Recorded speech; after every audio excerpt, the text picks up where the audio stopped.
Hello, Internet. It's the news again with Hajira Asaf Khan, a show where the news is always terrible.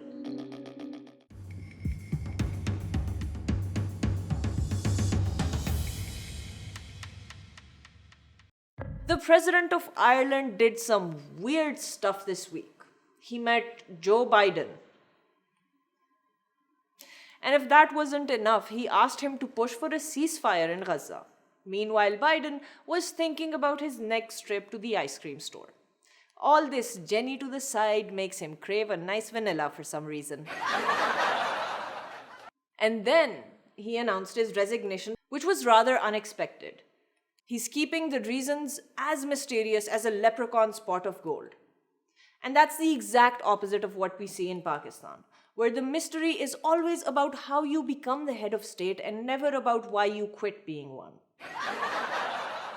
Speaking of, in case you couldn't tell from the incessant sounds of fighter jets flying all over Islamabad, it's Pakistan Day. So why does Pakistan party it up on March 23rd? Well, it's not to welcome spring, I can tell you that much. We have a different festival for that. And it's called the Spring-Summer Lawn Collection Drop. And it's observed with the same passion that the ancient Greeks had for their Olympiads, the epitome of grace and culture.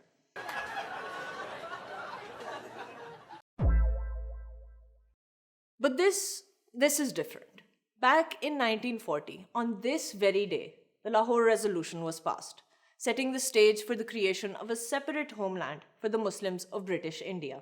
And every year on 23rd March, we put up a grand military parade, burn tons of jet fuel, and shut down the capital for 3 days and switch off the internet. Oh, freedom!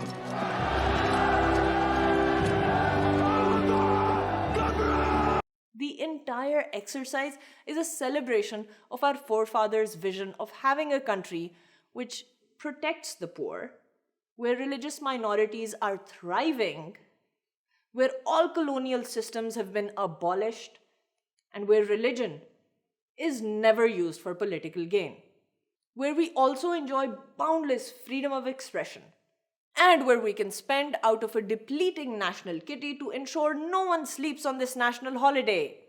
Really, if our forefathers could see Pakistan today, it would bring tears to their eyes. Wait, was that tears or tears? Oh man, that's dark. Wow! And after realizing the dream of our founding fathers and mothers, we're just happy we're here. So let's spend a ton of money on jet fuel and fancy parades and use expensive military equipment to put on a show. Because we can. And our forefathers liberated this country so that we could. And so we do. Every single year, even in the middle of an existential economic crisis. Because as the Qaid once said, hey, let's make a country and then forget about the reasons why it was so important to make a country in the first place and then blow some up. F-16 Zindabad. That's it for now. Tune in next week to see what's making the news again.